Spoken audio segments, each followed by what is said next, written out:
Shabbat Shalom, everyone. Now, this is not the sermon I had intended on giving this week, but it's often the case that things happen that cause us to change our mind. And this just happens to be, this week, the 28th anniversary of the death of one of my closest friends, Darin, who took his own life. And I'm highly aware as I step into this place. I've only given one other sermon that had anything to do with suicide in my entire career.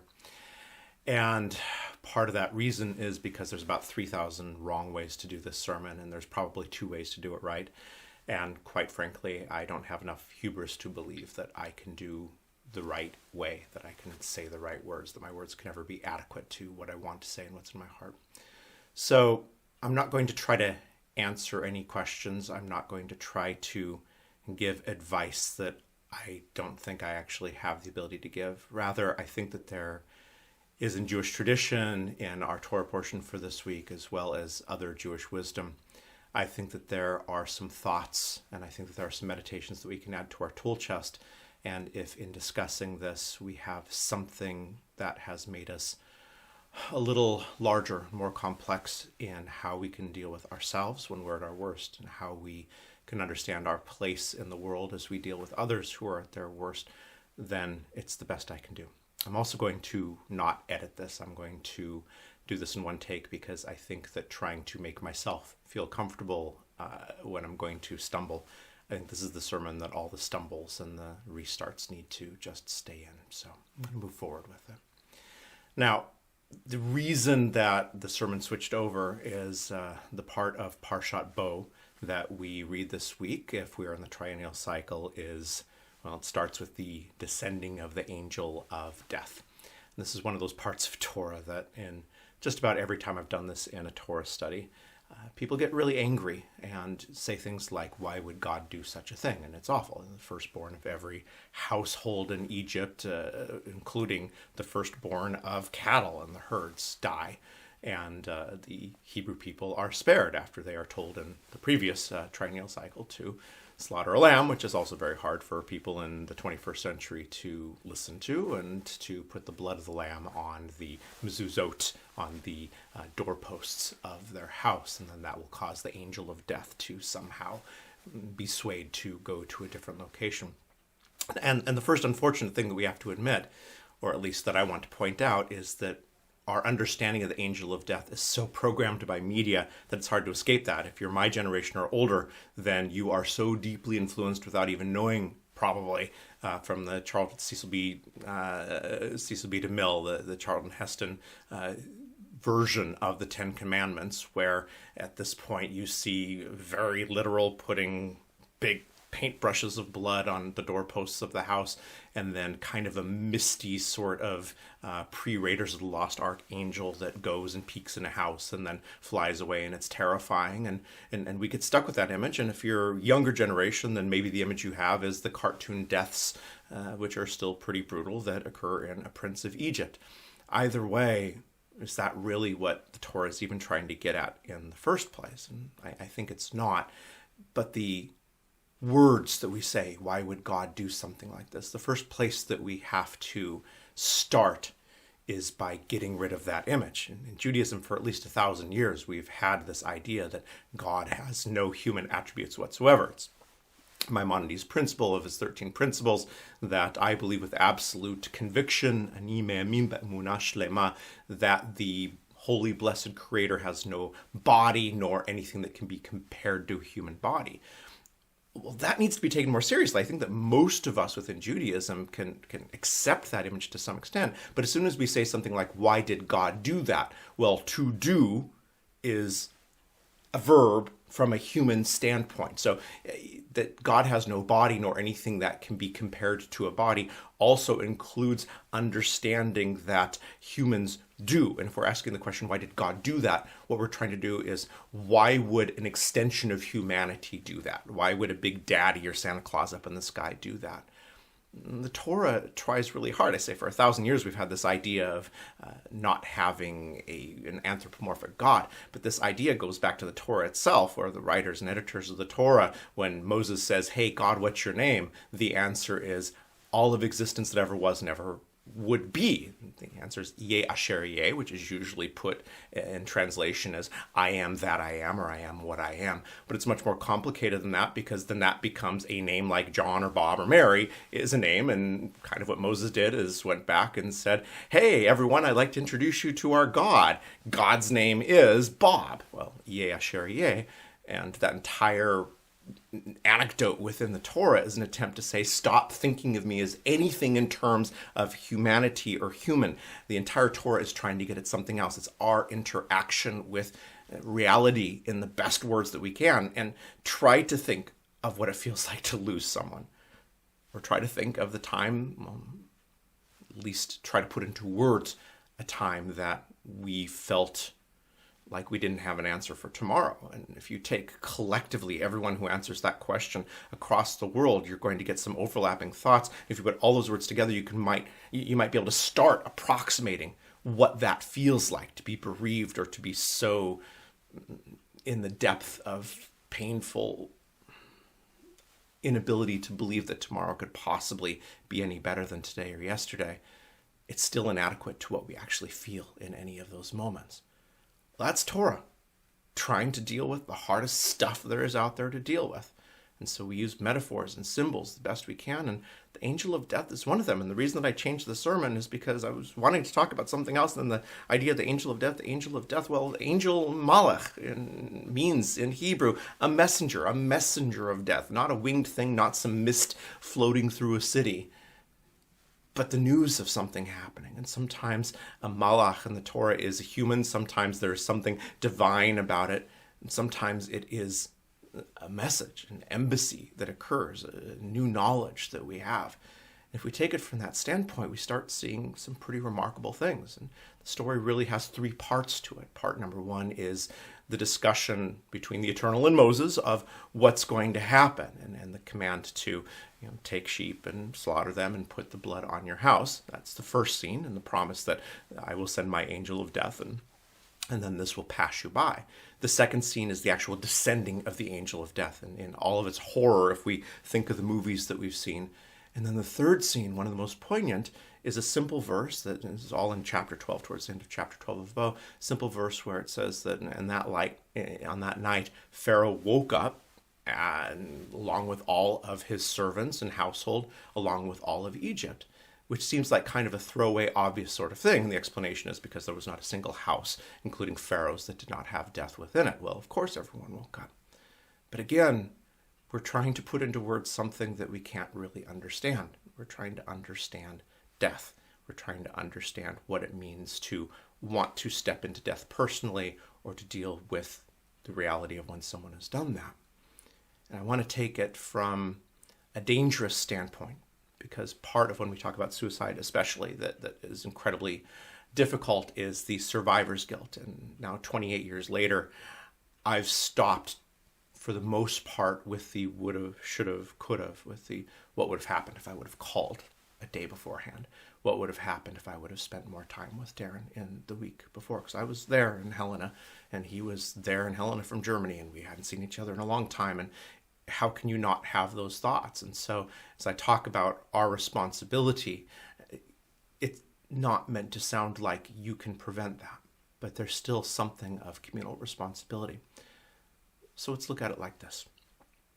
When we get a message of death, a messenger of death, it feels like an angel of death has descended upon us. Now, what's the difference between what happened among the Hebrews, that symbolically, and what happened among the Egyptians? Well, the Hebrews were forewarned, and the Egyptians reacted to the situation after it happened. One could say that the Egyptians were forewarned as well, because again, according to the narrative, over and over again, Moses and Aaron are sitting there in front of Pharaoh saying, let my people go, and the signs and symbols are getting worse and worse and worse for Pharaoh. So one can make the argument that Pharaoh was forewarned, but the story shows that it wasn't taken seriously on how far that could possibly go. Well, this is about community, right? Pharaoh woke up along with his household and along with all of Egypt. That is a community response. That's a communal response to something happening. And among the Hebrew people in this story, they responded before the fact. And that's the first meditation that I want to bring in this one. And that is whether I or you are the one who can't really sense that there's a possible tomorrow. We know that days before our last day. There's a Spanish phrase that I can't say in Spanish, but it basically says it's impossible for you to die the day before you're going to die. And look what symbolically happens in this story. As we are forewarned, we don't lose anyone. As we tangibly address what we know to be coming as a community, as we gather together, then the worst of what could possibly happen doesn't happen. Pharaoh, on the other hand, all the actions, which are real actions, which are human, which are devastating, the mourning of parents all over Egypt, as that happens, it is as a reaction. And that is the second meditation that I want to throw in here. And that is, how often have we had that inkling that we needed to call someone, to contact someone? Our responsibility to reach out as some smell that we smell or some color that we see makes us think of someone we haven't thought of in years. There is a basic humanity that it can only exist through our interconnectivity. The guru who lives on a mountaintop is the exception that proves the rule. We are communal creatures, but we are communal creatures who are distracted. And I think that Pharaoh is a symbol of distraction. I think that we are much more Pharaoh today than we are Moses. I think we are much more symbolically the Egyptians than we are the Hebrews, because we tend to react and then say, I should have known. When it comes to either ourselves or someone else that we're close to or that we're connected to being in a bad place, if we come to the place where we're saying we should have known, we need to ask ourselves the questions on what level of distraction are we in. And again, that gets really, really hard because we start feeling, hey, this stupid rabbi is blaming me for what happened to someone else. Part of the reality is we don't know all the time when something's going to happen. And it's hubris to think that we always have the ability to prevent something. We'll get a little bit more to that later on. But from the community on the other side, we have a community that understands before something happens and gathers together. Now, what's the point of this symbol? What is the metaphor that we can take into today? What's the allegory that we can get from this? And I think it's very, very simple. We are all going to be drawn to groups. It's going to happen. The amount of hours in my life I have spent talking with and or arguing with people in various groups online, I'm not going to count them up. But if I step into the place where I think that I have no way to project myself into tomorrow, are any of those people with whom I gave my energy to argue a silly point on Facebook, on Instagram, on Twitter, are they going to be there for me in that moment? Are they going to be my malach? Are they going to be my messenger? If from the other direction, if I lose someone, are all those people that I'm arguing with right now the person of the other political persuasion? I've given a lot of energy to that person. I've fed something. Instead of the malach, I fed molach, if you will. In the absolute most simple words possible, who of those people with whom I've given so much energy in an internet chat room is going to be there when I'm bereaved? You see, this is not a stupid, silly point. I'm just finishing a book right now that's going to be out in the next few months called Gateways into Judaism. And it's volume 1 of 3, and it's turned into more than I ever thought that I would as I just finished the afterword of the book, a defense of religion. I'm essentially a non-theist. I don't believe in any theistic version of God. That's slightly different than being an atheist. I'm actually what's called a panentheist. But here I am, someone who believes that religion is responsible for horrible ills, at least organized religion is. And yet I just put a video out weeks ago saying why I am religious and not spiritual. And part of that answer is because the malach, the messenger, the most practical thing in the world, is when things really hit hard, who are you around? Are you in a community that has a collective narrative that says when the angel of death is about to come, we are going to gather together and do something as a community? Or are we part of a community that reacts afterwards? Oh my goodness, I didn't know that was going to happen. Why? Because we were so distracted arguing with someone. Meanwhile, someone over there is calling out for help, or we haven't heard from them forever, which is also someone calling out for help. You see, the metaphors here are the people who react. How many things did Pharaoh do? all pharaohs who have ever lived, the symbol of the godlike leader with godlike power. How many times has a pharaoh actually done something in concert with the entire people? Is that what we consider normative? Do any of our prime ministers and chancellors and presidents wake up at the same time we do, thinking the same thoughts? We would like to think so. But especially in the past, with the wealth and power and the corruption that can only come from that, I would like to believe that it's probably, that it's happened a few times. But I fear that it's almost never happened. Maybe the best leader is the one who can overcome themselves and be a part of that collective community in addition to their leadership role. But Pharaoh, the symbol of Pharaoh, is the symbol of someone who finally is in unity with his entire country through bereavement. How many times have we used words like death and said, well, that's a wake-up call? Well, the thing is, the wake-up call for ourselves and for others has usually been there for a long time. And part of the reason that we are so depressed, that we are having a hard time projecting in tomorrow, is because we've begun to choose our communities really, really poorly. Yeah, I understand. Many of us have had horrible experiences with religions. I've given a variety of sermons saying something like, when we react or reject something, are we rejecting the best version of it or the worst single experience that we've had? I've done almost 80 funerals in the last 10 years. And I can tell you that those who were a part of the community, who had given more energy to the community than they had to arguing with someone who had a different political persuasion than them, they had an idea of what to do in that moment. It didn't make it easier per se, but it made it more bearable. It made it easier to accept the extended arms in that moment of mourning. So I want to close this out with the second thought. And the second thought starts with the best advice that I ever got in my entire life. And that actually came from my mom. And I'm going to make sure that I sent her this video because she probably doesn't hear things like that from her son as often as she should. This advice comes from that dark moment. It was on January 4th, 1994, when we received the phone call that Darin had passed. And my mom took the phone call and hung up the phone, and you could see something had happened, and she gave the news. And I was 21, just about to turn 22 at the time, and I had never lost anyone close enough to me where I had an obligation to mourn, where I had an obligation to comfort the mourners. And so I said, what do I do? And my mom said, go to Darin's house, go to talk with his parents, or go to be with his parents. And I said, but I don't know what to say.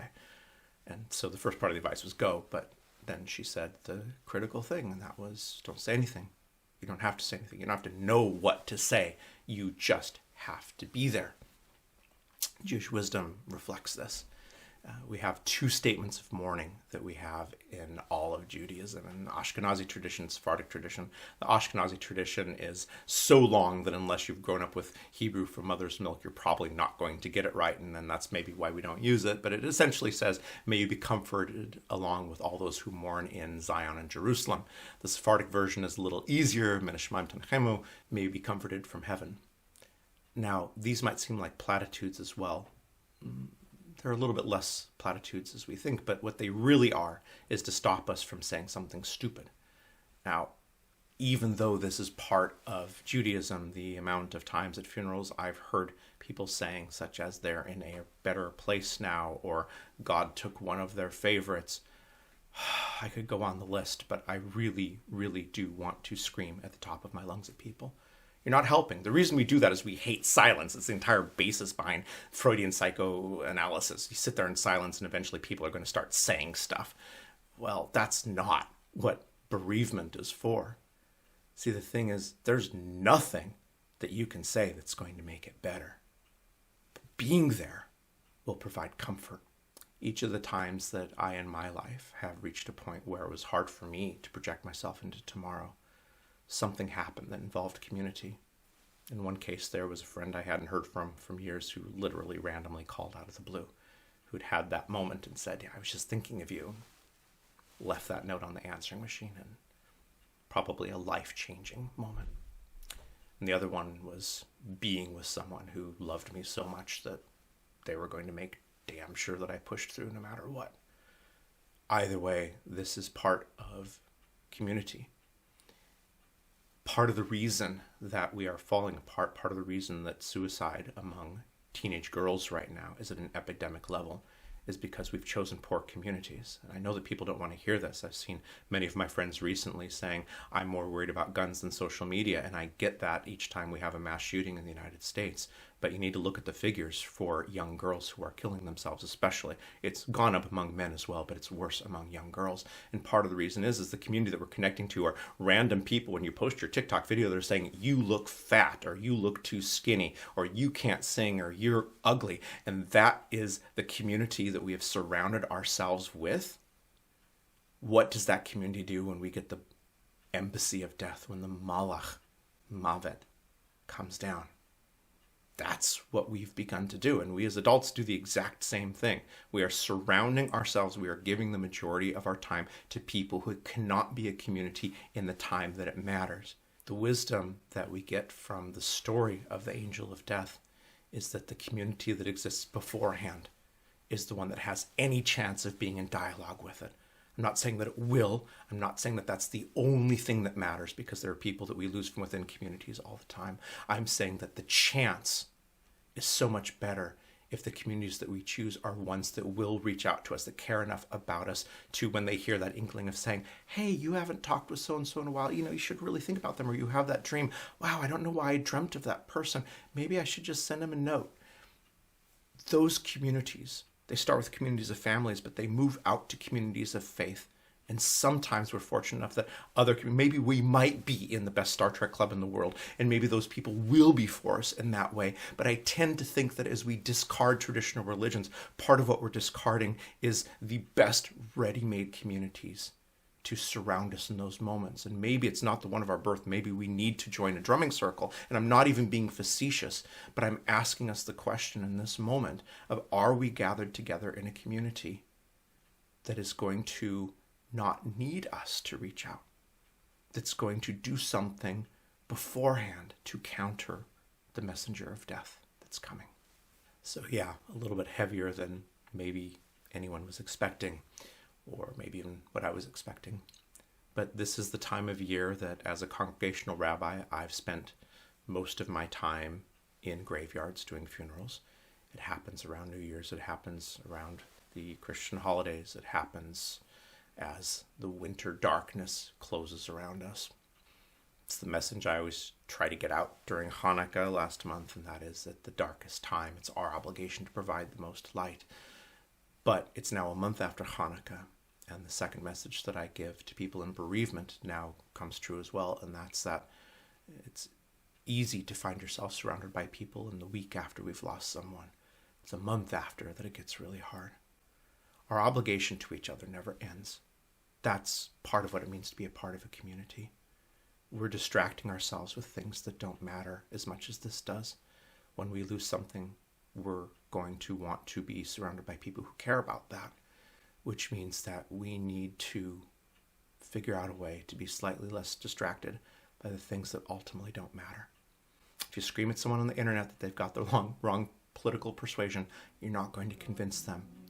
If you reach out and say you're a human being who matters, that might actually help them see their way past another day. With that, everyone, Shabbat Shalom.